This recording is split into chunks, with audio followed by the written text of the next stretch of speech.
लेता तो मेरी मम्मी कपड़े खोल लिए तो मैं नहा के आया। हेलो दोस्तों, कैसन बानी लोग? रोरा लोग हमरा ख्याल से रोरा लोग निमन होके हम लोग हमरा ब्लॉग में रोरा लोग के बहुत बहुत स्वागत बाटे। तो आज बहुत दिन बाद हम ब्लॉग वीडियो शूट करतनी जौन कि हमरा टाइम ना मिल पावत रहलक त हम ना कर पावत रहनी। ऐसे छोटा सा शॉर्ट वीडियो कभी कभी डाल लेते रहनी हटे। तो आज बनाइले बानी छोटा खोल के। तो आई हम दिखाओ तनी हम करतनी वीडियो एडिटिंग और सिखावा तनी वहाँ के दोस्त के वीडियो एडिटिंग करे के। तो लोग देख सकतानी लोग की फ़ोन में ही करतनी और वहाँ के उतना मालूम नहीं खे जौन की बता रहल बानी। तो यहाँ के वीडियो एडिटिंग हो गल बाटन और यहाँ के चैनल का नाम हटन अंजलि 1221।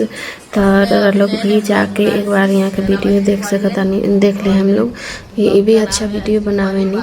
और तो मेरी मम्मी कपड़े खोल लिए तो मैं नहा के आया हूँ। तो मेरी मम्मी कपड़े पहना लिया तो अब जातनी का बाल बांधे। तो देख सकतानी लोग के भी रबर लागल बा, रबर निकाल के झाड़ के फिर बांधे में कर बाल बहुत ज़्यादा दिक्कत होकेला बाल देकर बांधे खोले में।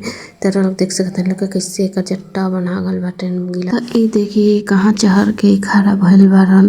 तो लोग देख सकतानी लोग के मामन बेटा के बाल झाड़तानी और कितना जट्टा पड़ल बा, बहुत परेशानी होकेला झाड़े उड़े में बांधने में। तो लोग देख सकतानी लोग के कितना ज़्यादा पड़ा गल बा, टपरा गल बा। और ये देखिए कि कितना सामान में से पलंग में से निकाल के छिट देले बारन, बॉक्स में निकाल लेले बारन। लोग देख सकतानी लोग आसानी से कि कैसे लेके आगे रख के बैठल बारन, धागा मुंह में लगावतन रखतारन निकालतारन सारा में के सामान पलंग में से निकाल ले। ये वीडियो समाप्त होकर अपन प्यार और आशीर्वाद बनले रहे हम।